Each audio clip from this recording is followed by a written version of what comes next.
Arturo, is this on? Went in standby mode, so he has to be turned on.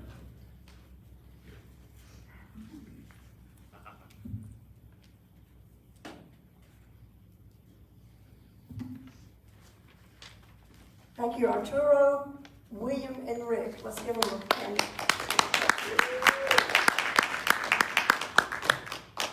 And good morning.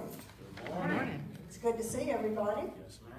And good morning to our Zoom audience. While we can't see you, we know you're there and we're grateful for you. We're going to make these announcements sweet and short, or short and sweet, I think it goes. New classes this week, we have Qigong with Reese. Check the website and the calendar for the date and the time. Meditation workshop, February the 26th. This is a Kadapa group out of Atlanta, Georgia, or Georgia, I don't know if it's Atlanta, with Jean Norden. $20 and $10 for seniors. Time 2 to 4:30. That's on a Saturday. Mark your calendar. Tuesday nights we have Reverend Jesse's class. You do not want to miss that, I understand. And unfortunately, I have another class that night. That's why I'm saying I understand. It's the Eightfold Path, so be sure you tune in with Reverend Jesse. Now, Jamie Donaldson wants to talk to you about Breeze. Good morning. Very quickly, we used to use Realm as a church management system. We have switched over to Breeze. So what we did is we exported everybody that was in Realm into Breeze and sent out invites. If you were not in Realm, then I need you to just contact the office at info@unitybham.org and send a little email saying, this is my name and my email, and I'd like to be added to Breeze. We're hoping that everyone will get on. We're going to use it as a directory. We're going to use it to communicate with people. Online giving. It's really a good program, and we would love for everybody to be a part of it. So if you did not get an invite from me, that means you weren't on Realm. Please either leave me your name and email today, or email info@unitybham.org and leave your name and your email. Okay? Question. Does our automatic giving go over Yes. automatically? Or The automatic giving does not go over automatically. You will have to do that again, which is, I did it, it's very simple and it's an easy way, just it gets taken out. You can either do it from your bank account or from a credit card or debit card, and it's a very easy way. I highly recommend for giving, but thank you for the question. It's not automatic. You have to sign up for it. Well, you can go to breezechms.com to see more about Breeze, but you can't log on unless I send you an invite. Okay? Okay. All right. Thank you. Thank you, Jamie. Now I'm going to turn it over to Aline for our meditation.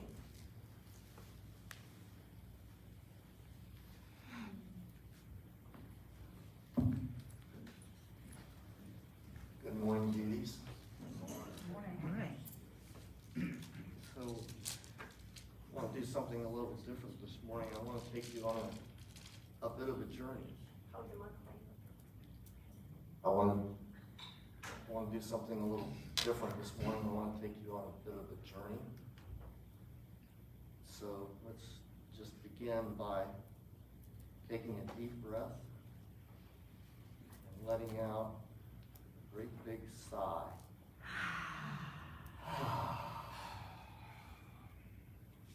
And allow that just to relax your body, sink into this sacred space, leaving behind trials and tribulations of our lives out there for this time together. And if you will, in this relaxed state, imagine that you are back a couple thousand years years ago, and you are in a prayer circle, sitting on straw on the ground with Jesus, the disciples. This is a secret gathering because women are present in this circle, which was strictly taboo. And in this circle, we chant, as they did in those days and still do today in Middle Eastern metaphysics, because the sound has power. And we'll begin with the opening word in Aramaic, the language that they spoke. The opening line of the Lord's Prayer. And that first word is Avun. Avun. Spelled A-V-W-O-O-N in our alphabet. Avun. And there are many fewer words in Aramaic, so there are many possible translations of this word, but one that I like to use is, O birther, mother, father of the cosmos. So imagine sitting in this circle with Jesus leading this chant. And we start with Avun, moving our head down on the left side, Avun on the right side, Avun to the center and up, and then the word Hai down into the heart chakra. Hai is life. It is the giver of life and the receiver of life. It is sacred, holy life. So if you'll join me and join everyone in this sacred circle.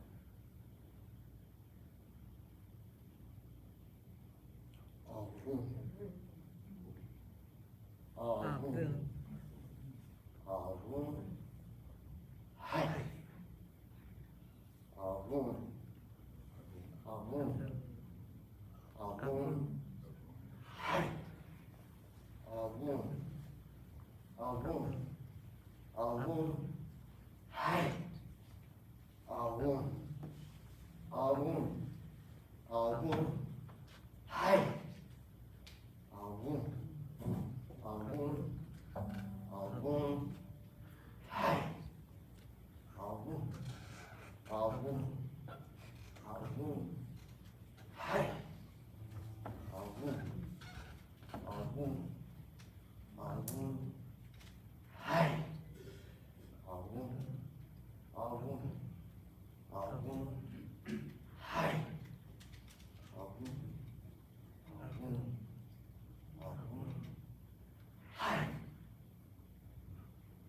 Now, on the breath. True rhythm.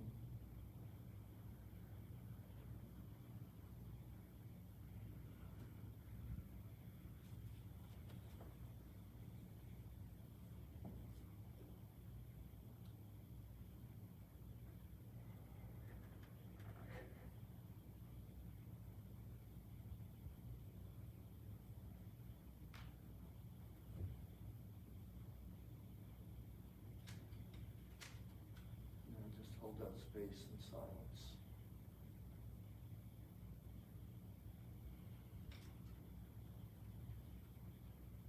Feeling the energy of the circle.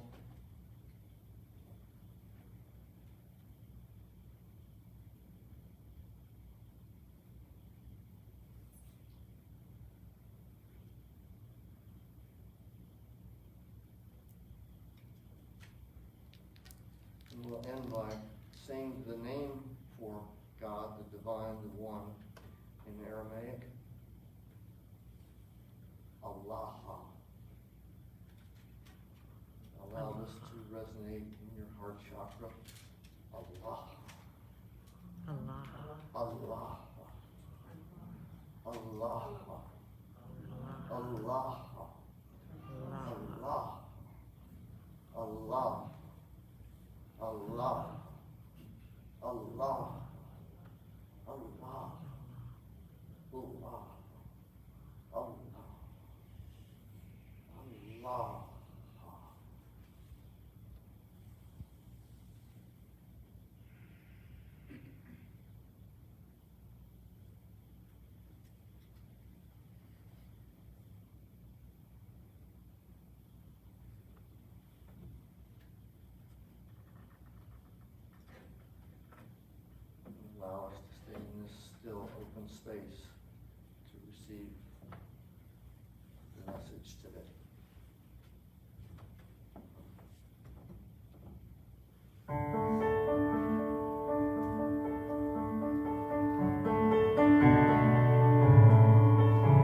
is a season, turn, turn, turn, and a time to every purpose under heaven.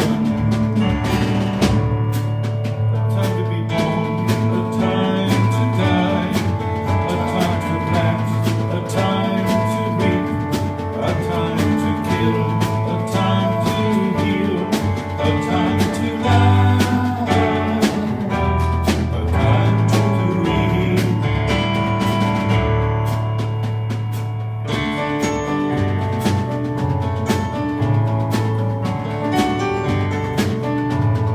To everything, turn, turn, turn. There is a season, turn, turn, turn, and a time to every purpose under heaven. To build up, a time to break down, a time to dance, a time to mourn, a time to cast away stones, a time to gather stones together.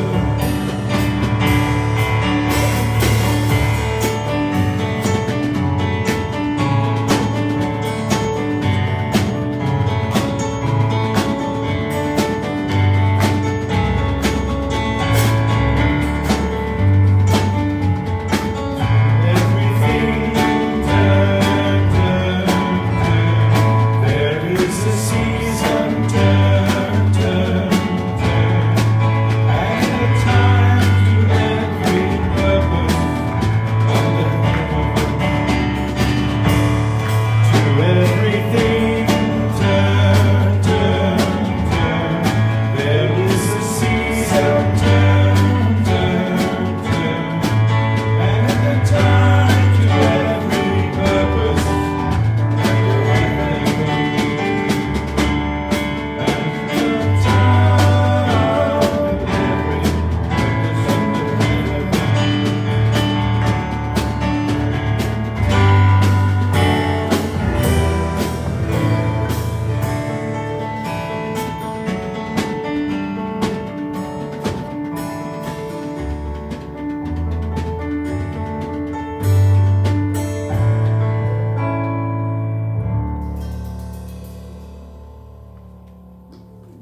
Come on, put your hands together. Give the musicians a round of applause one more time, if you will. There's a funny joke in the Pentecostal tradition. They said praise and worship leaders are so abusive.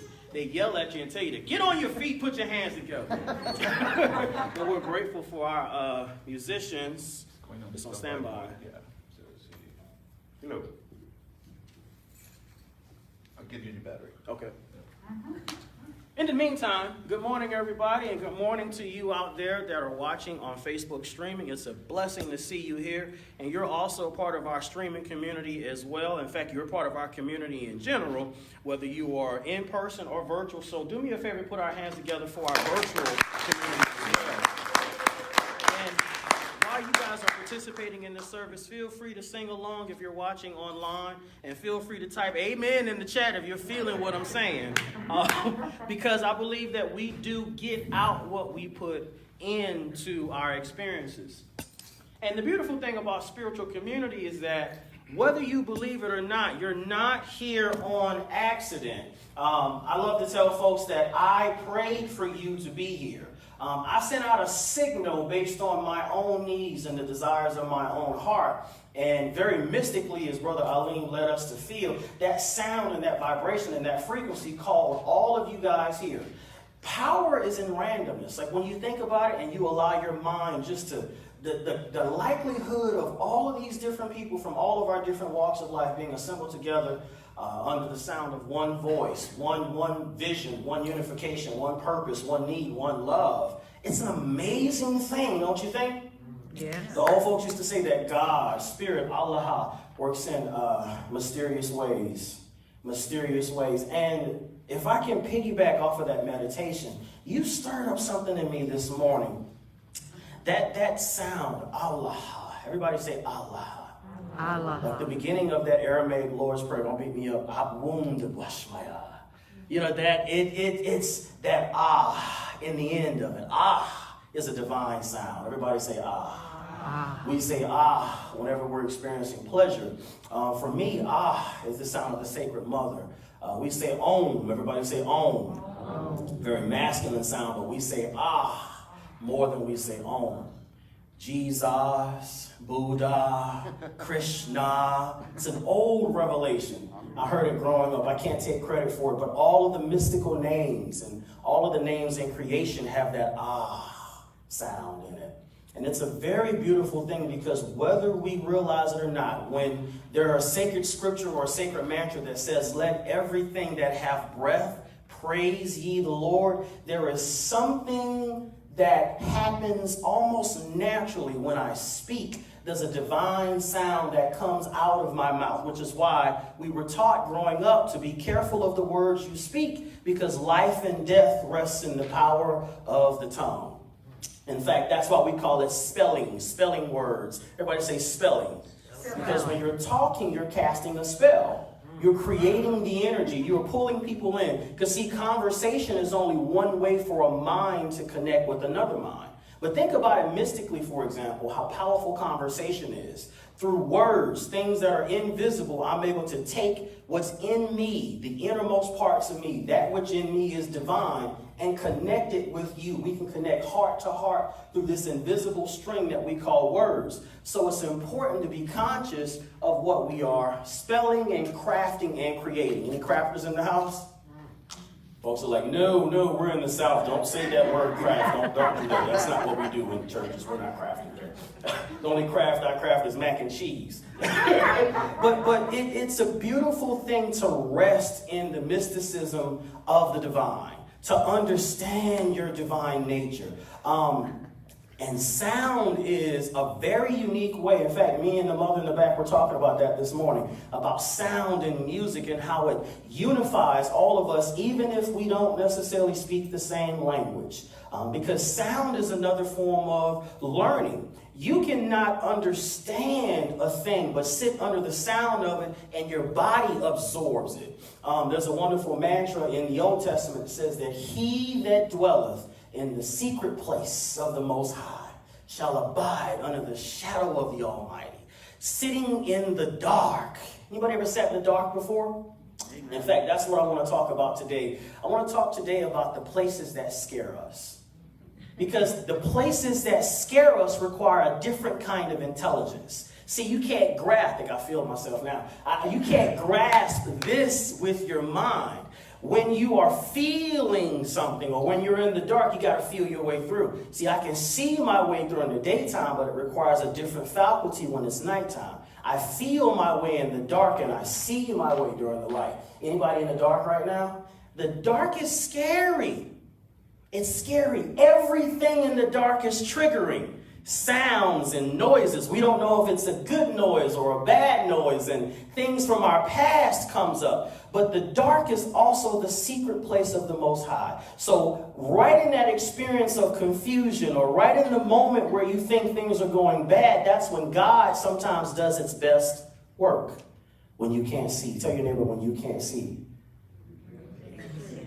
Because there is something in me that if I can see, I think I'm preaching now, it tries to take control of the moment. Don't let me get it. Oh, God, I got this all figured out. I know what's about to happen. I'm going to predict what's going to happen next. And then what happens? Life turns the lights off. I can't see. I'm feeling my way around in the dark, and I'm bumping and I'm stumbling. And then before I know it, if I let go and I let God, I bump and stumble myself right where I need to be. I might be talking to myself this morning. Let me tell you a story. Feeling my way in the dark. My son came home from school one day, and he said that he had been pinched. I was like, you were pinched? Who pinched you? The teacher. And the blood, she was still bleeding and still cut up and still scraped. And in that moment, I lost sight of who I was. I forgot for a second that I was a male. I didn't care if it was a male teacher or a female teacher. I just knew that someone had pinched my son, and I could not see. All I saw was vengeance. I picked up the phone. I don't remember what I said. I had to repent afterwards. But by the time I was finished, I know that somebody didn't have a job anymore. Tell your neighbor, feeling your way through the dark. And here's the wonderful thing about these dark moments. Let me tell you, they're not always impressive. They're not always our prettiest moments. Because like you guys, I love to look good. I want to look the part. I want to be seen as the person that I feel myself to be. I think I'm in the house right now. I want the world to experience me the way that I experience myself on the inside. But what do I do when I can't show up the way that I know I'm supposed to? What do I do about those times in my life where anger gets a hold of me? And there's something that comes out of my mouth that if the wrong person walks through the door, they're trying to figure out what church I go to. Because they're like, church folks don't talk like that. Those parts of myself, those are the secret places of the Most High. See, that's where the lab happens at. That's when God does its best experimentation. That's when who we really are comes out and comes forward, comes to the surface. That don't look like God. That don't sound like God. And to be honest with you, I'm going to tell you, and this is my personal opinion, that's probably closer to God than we'll ever get. You know why? Because we're being real at that moment. See, it's hard for God or for life to get to us when we're not honest about who we are and what's going on and what we're feeling. There it is. There it is. I'm finding it. I'm chasing squirrels. Give me a second. See, when we're honest about what's going on and we're honest about what we're feeling, life can meet us. But if we're not honest about what's going on, then we get prescribed the wrong medicine. Have a conversation with a dear friend. How you doing? I'm fine. You sure? Why are you holding your face like that? Old folks used to say, don't look at me in that tone of voice. You sure you okay? I'm fine. You know, that's almost the worst thing you can ask people. Are you okay? Clearly I'm not. Tell me what you think is going on. Tell your neighbor, in the dark. See, in the dark, you got to feel your way through. The intelligence, this part right here that we're so used to navigating life with, it doesn't always work well. It's not always operational. I had a conversation with another dear elder. We were talking about the recent class. When you have blocks in your perception, how can you see? When the only way you eat is with your mind and with your intelligence, then how can you eat? Are you going to starve? Or are you going to develop another mouth? Are you going to develop another faculty? See, in the dark, you find out that you have more than one gear. See, many of us operate off of one or two gears. If information comes, because I know me, I'm a very perceptual person. If I can't see it, it's hard for me to digest it. If I can't touch it, it's hard for me to digest it. I'm a faith teacher. Wow. But this is the truth of the matter if we get real. Tell your neighbor, feeling your way through the dark. I'm only terrified when I can't see. I'm only terrified when I can't feel. I'm only terrified when my primary means of moving in the earth and moving in the world stops working. Who am I when what I am used to doing and who I am used to being no longer works? See, this is part one of the healing series. This don't feel real healing, but this is part one of the healing series because if we can get into the dark spaces and places and crevices of our life and have an honest conversation, here's something else that I learned. You don't have to be honest with another person as long as you're honest with God first. Because there are some things that are so embarrassing I can't even talk about. Ooh. Because if I tell you, you might go tell somebody else and I don't want to have to kill you.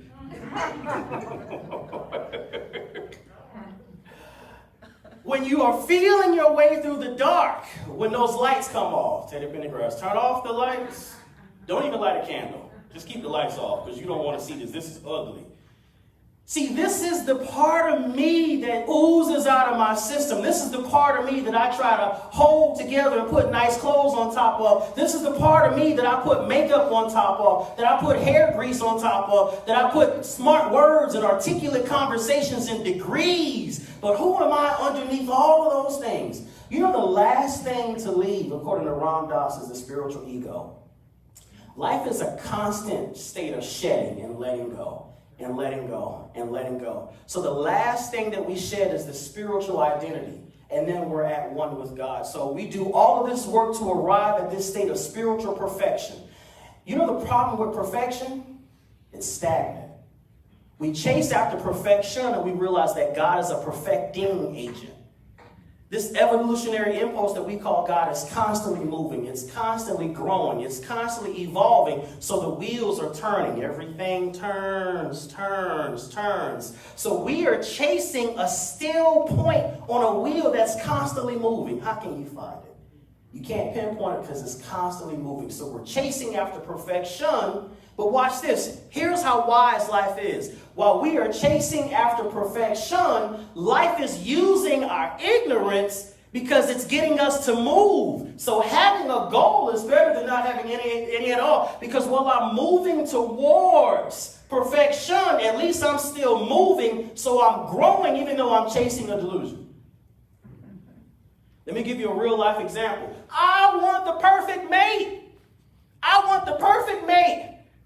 I'm going to get myself together so that I can have the perfect mate in my life. So I'm working on me, even though the goal is insane because they don't exist. But it gets me working. It gets me moving. What gets you to move? What gets you off your feet and off your butt? What gets you to do something? That's how wise life is. Everybody say Holy Spirit.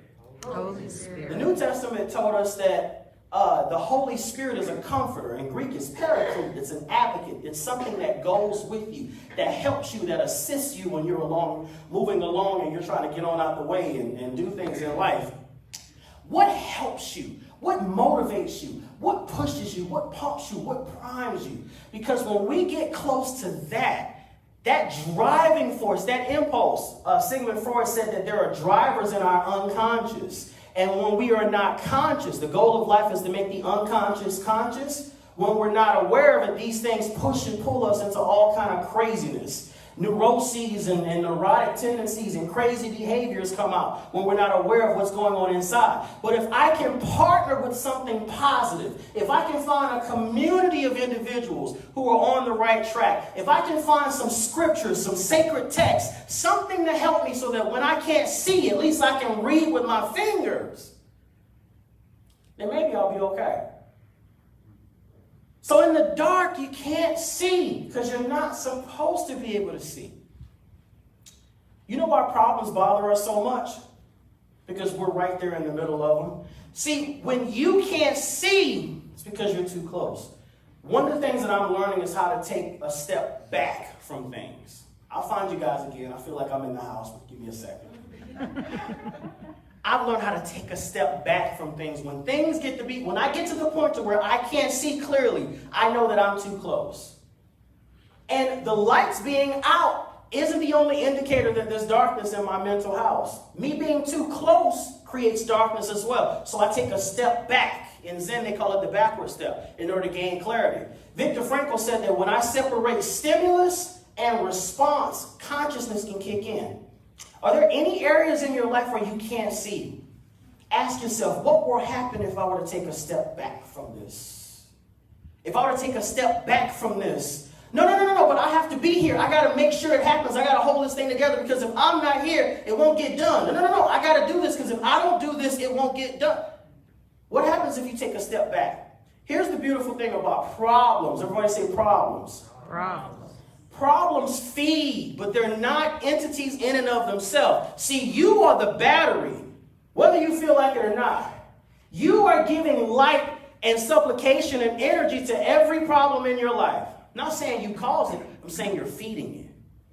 When you remove yourself from the center of it to the edge of it, then the problem has to stand on its own. See, that rope that was tying you up gets a little thinner when you take a step back. And then you can watch a thing if it has so much power, because there are some problems that feel very powerful in the moment. You know they're powerful because you feel all these chemicals that they're making you feel. You start to feel strong. And this is your dark moment because if there is someone who you look up to or who looks up to you, if they were to see you in that moment, they'd say, my God, what kind of saint is this? What God do they worship? What God do they emulate? What God do they take on the characteristics of? But when you take a step back, the very thing that you are holding on to so tight, that you are feeding, whether you know it or not, it has to stand on its own. Thich Nhat Hanh said that when we disentangle ourselves from thoughts, we realize that thoughts are a lot like clouds in the sky. If we take a step back and look at them, they'll just float right on by. When we take a step back from our problems, they can't exist in and of themselves. So what we do is we create room for possibility. And here's the beautiful thing about those problems. When you take a step back from the things that are irritating you, you find out that they have no power in and of themselves, so they start to crumble and dissipate. And then their foundation becomes the fertilizer for the new thing that's trying to grow in your life.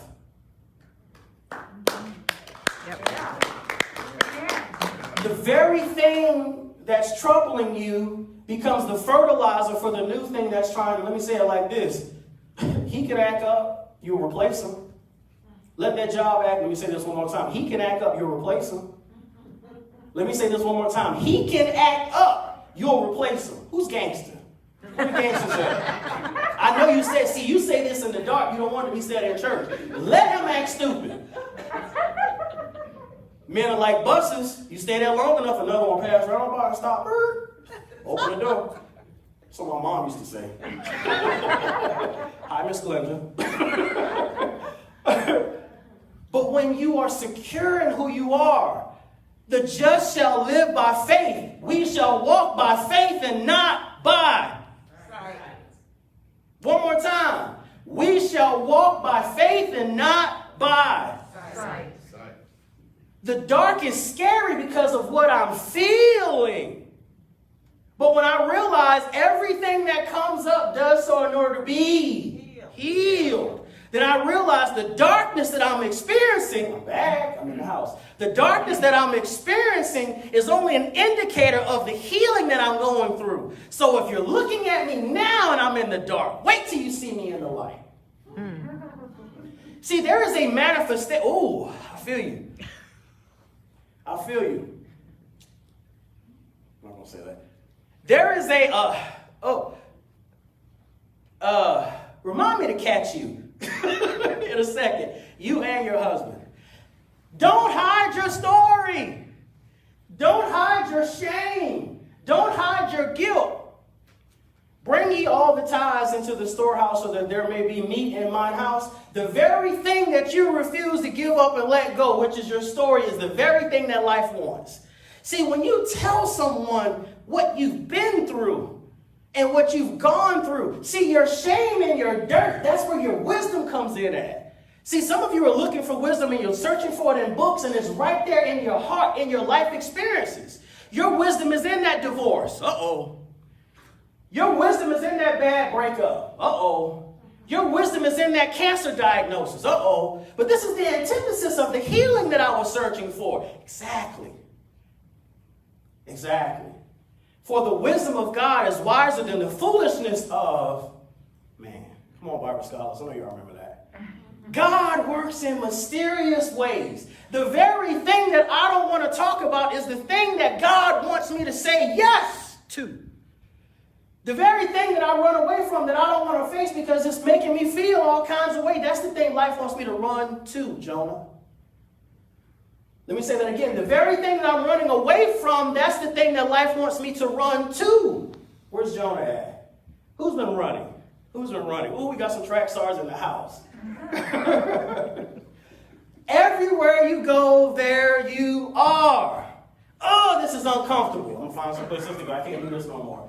Oh, she makes me feel bad. Oh, I got to find someplace else to go. I know you're watching online. Ooh, I'm sure you're a runner too. And I've ran before myself. I ran from teaching. I ran from everything for a very long time. I ran from full-time ministry for 13 years before I finally had to stop. You know what stopped me? COVID.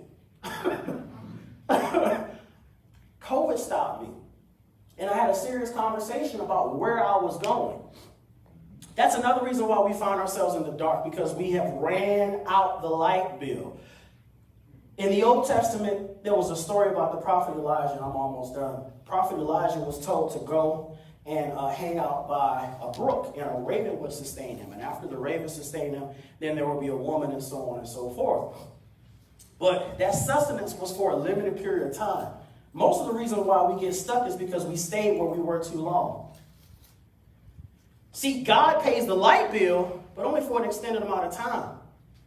Then we have to move on. But when we don't get the lesson, we stay there and we repeat the same thing over and over again.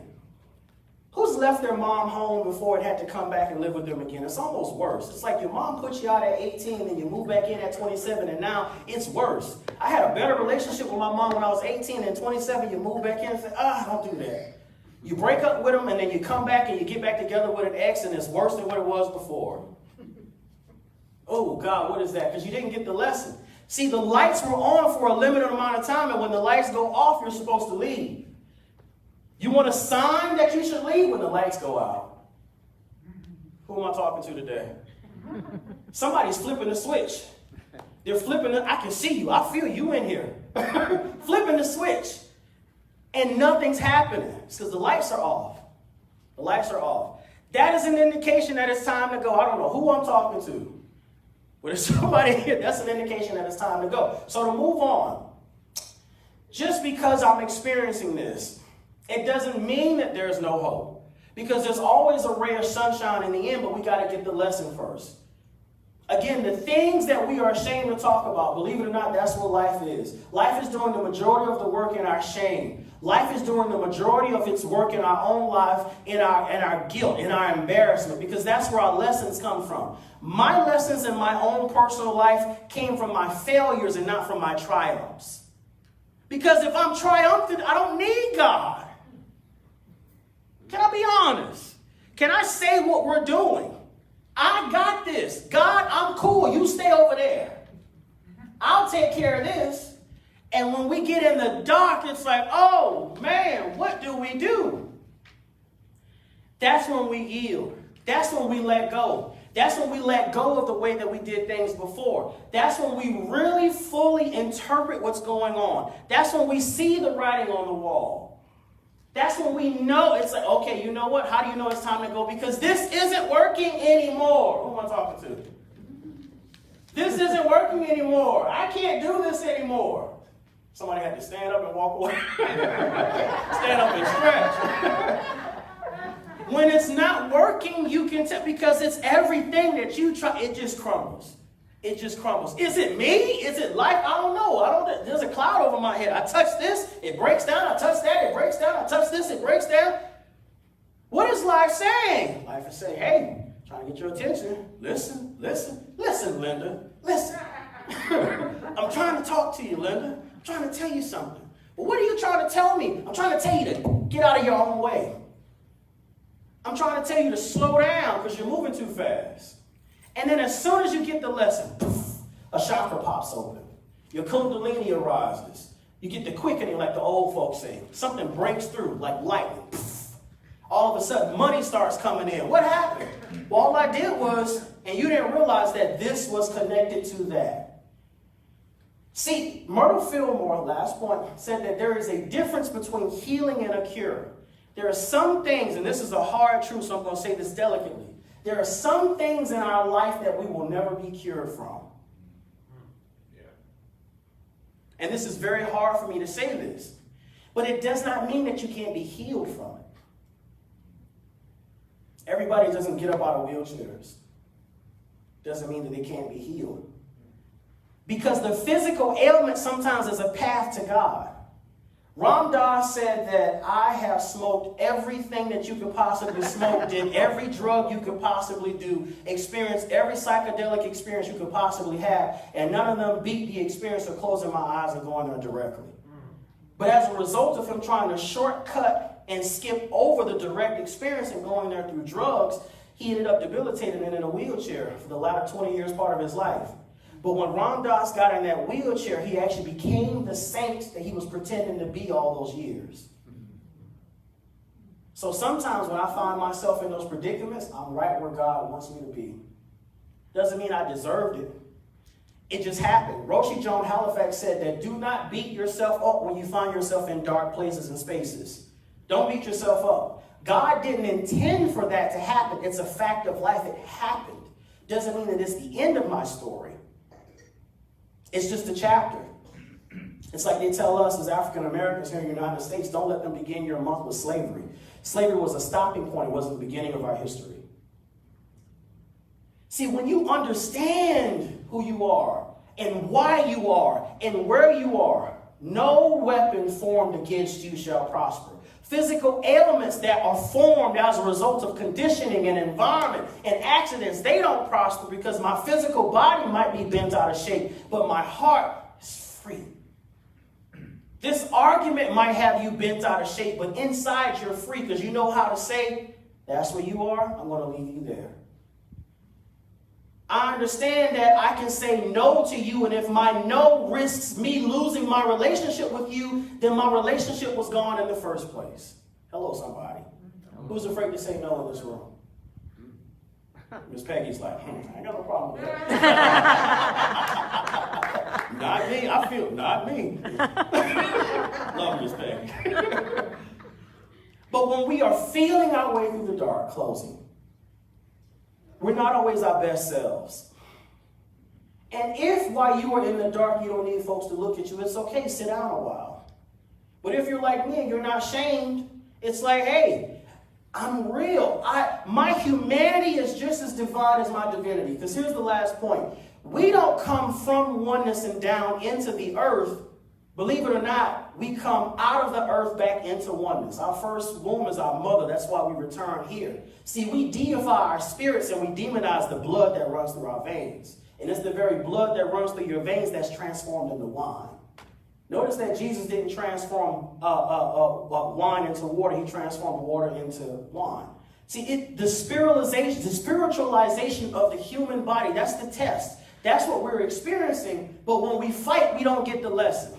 We want to be so divine, and we don't want to be human. We don't want to suffer. We don't want to experience discomfort. But discomfort, Buddha said this. He said that I teach one thing and one thing only. Suffering and the end of suffering. Because it's through my dark periods that I'm healed. It's through my dark periods that I understand who I am. It's through my dark periods that I'm forged in the fire. It's through my dark periods that I discover who I am. So when I step out into the light, I can be a better vessel for truth.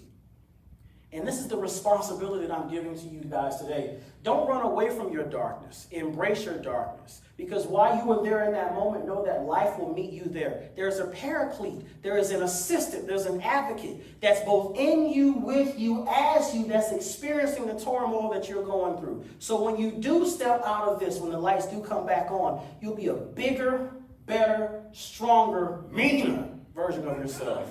And you'll be exactly where life wants you to be. Take a deep breath. Let this information metabolize in your body. See yourself in your best light. See the light breaking through. See the light dawning. Let me take you in a quick meditation. In this experience, what I want you to do is metabolize this information by imagining that you are in a dark room. And the word, if I can borrow from Brother Aleem, is Nura, meaning light. The book of Genesis says in Hebrew, Bereshit bara Elohim et hashamayim ve'at ha'aretz. In the beginning, God created the heavens and the earth. Bereshit bara Elohim et hashamayim ve'at ha'aretz. In that beginning was darkness. There was no light. Imagine that you're in the dark right now. And rest assured that the darkness is the womb of creation. So the darkness that you're experiencing might feel scary, but it's safe. Because the first 9 months of your life, you were in the dark. Your brain is encased in darkness, but you see it in living color. Your visual cortex is in the back of your head, but you see in the front. You experience sound and light and vibration and energy and information all at once. They don't come in one by one. You are a marvelous creature, even in your messiness. God still finds a way to use you. Spirit still finds a way to use you. Life still taps you on the back. So in this meditation, imagine that you're in the darkness. What I want you to do is see the light breaking through. And repeat after me the word Nura.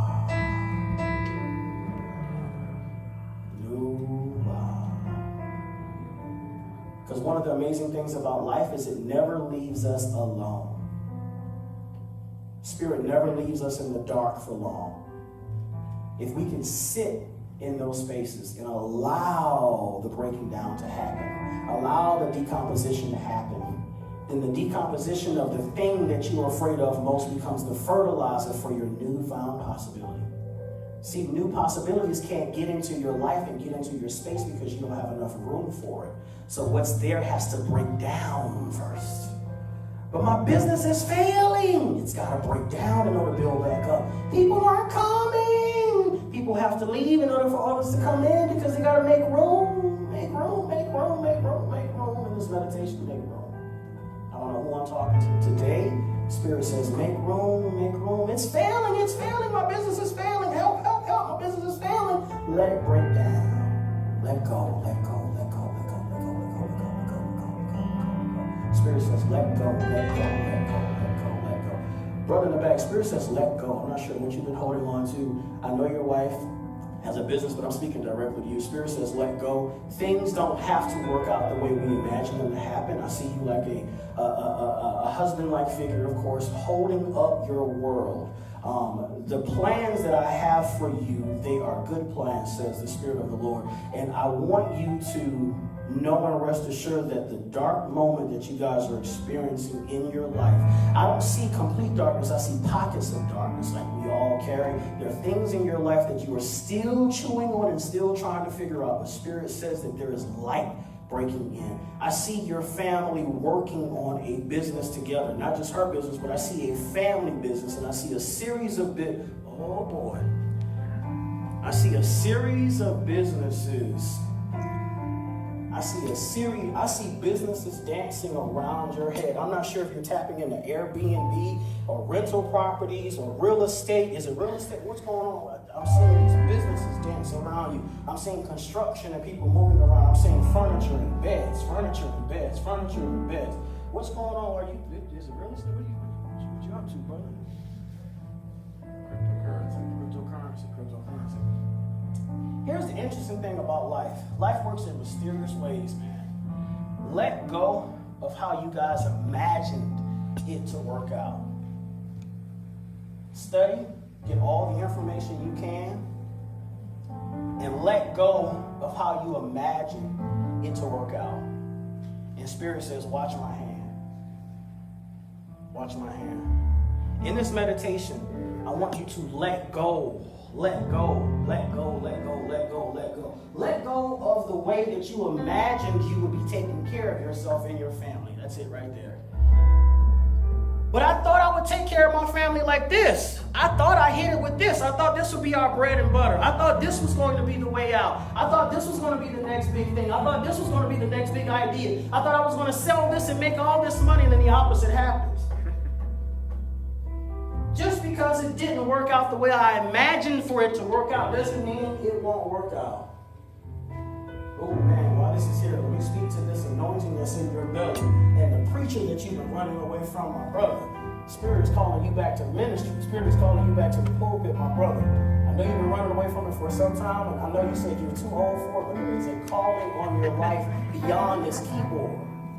There's a Latin American ministry that's supposed to come out of your womb. I'm saying an entire service in Spanish. Spirit says, worship in the arts, worship in the arts, worship in the arts. Exactly what we were talking about. I think it's time. I think it's time. When we let go of the way that we imagine, and there's something in your own personal life that you are working on that's blocked right now, and it's connected to ministry. When you say yes to another form of ministry in the way that you want to work out, I see that other thing over here working out also. When you say yes to another form of ministry, that other thing that you're working on right here that you don't want to talk about, that thing's going to work itself out. You're connected. When we say yes to certain things in our lives, other things pop. It's like a chakra pops open. You ever accidentally cracked your back? When you stand up, pop. It's like, oh, what is that? Something loosened. Because you moved in a way that you didn't know you could. When you move in a way that you don't know you could, something pops open for you. When you say yes, something popped open for me when I stood here and accepted the job as spiritual leader. I hit a growth spurt. Don't know short jokes. You see my face? Camera, see my face? It's almost 12. Take a deep breath. Come back to the room. So thank you, brother. Thank you for the music. Let's get the musicians going.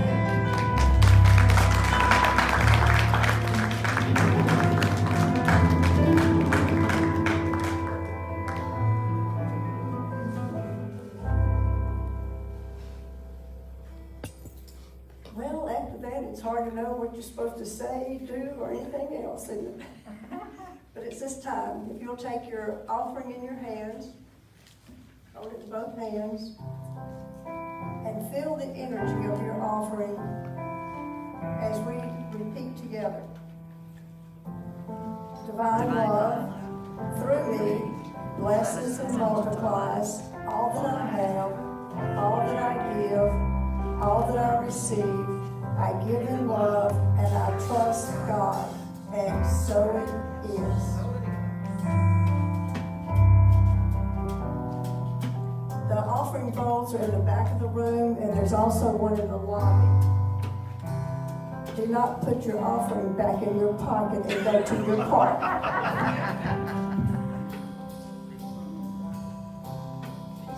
And if you're watching online, you too can give as well. Please go on the website at www.unitybham.org and click on giving. We appreciate your donations and we appreciate your support.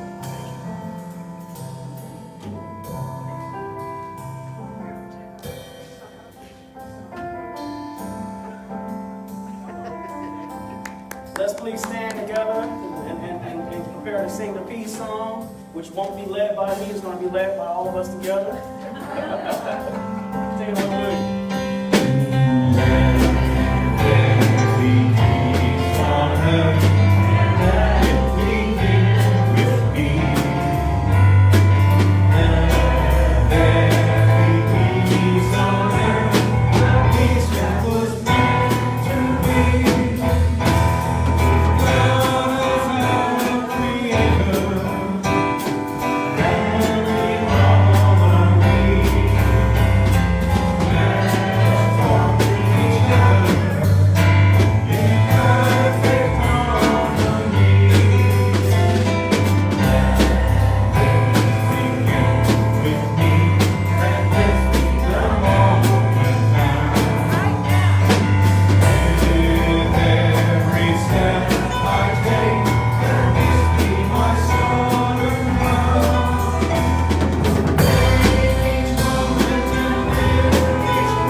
surrounds us.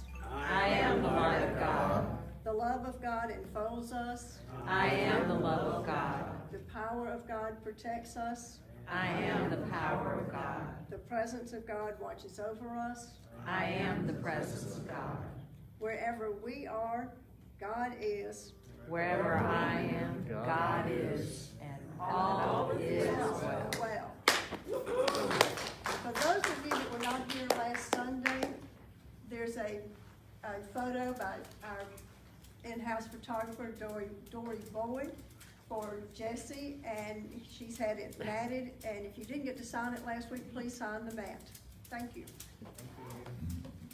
Welcome today, and just let me encourage you to come early because the services it's like a little symphony. From the beginning, from 5 minutes from the time that you get here, it's all designed for your benefit, for our mutual benefit. Thank you. And the message, yes, to understand our divinity, we have to understand our own selves. Yes. And accept that. Thank you so much. Yes.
I'm telling you. Thank you so much.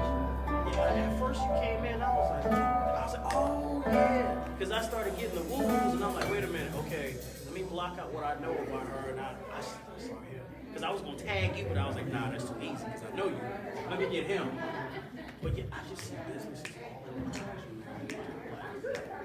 Now, you know how, okay, so let me say it like this. So, some folks have one big business. I see all these little investment ideas and these little, I just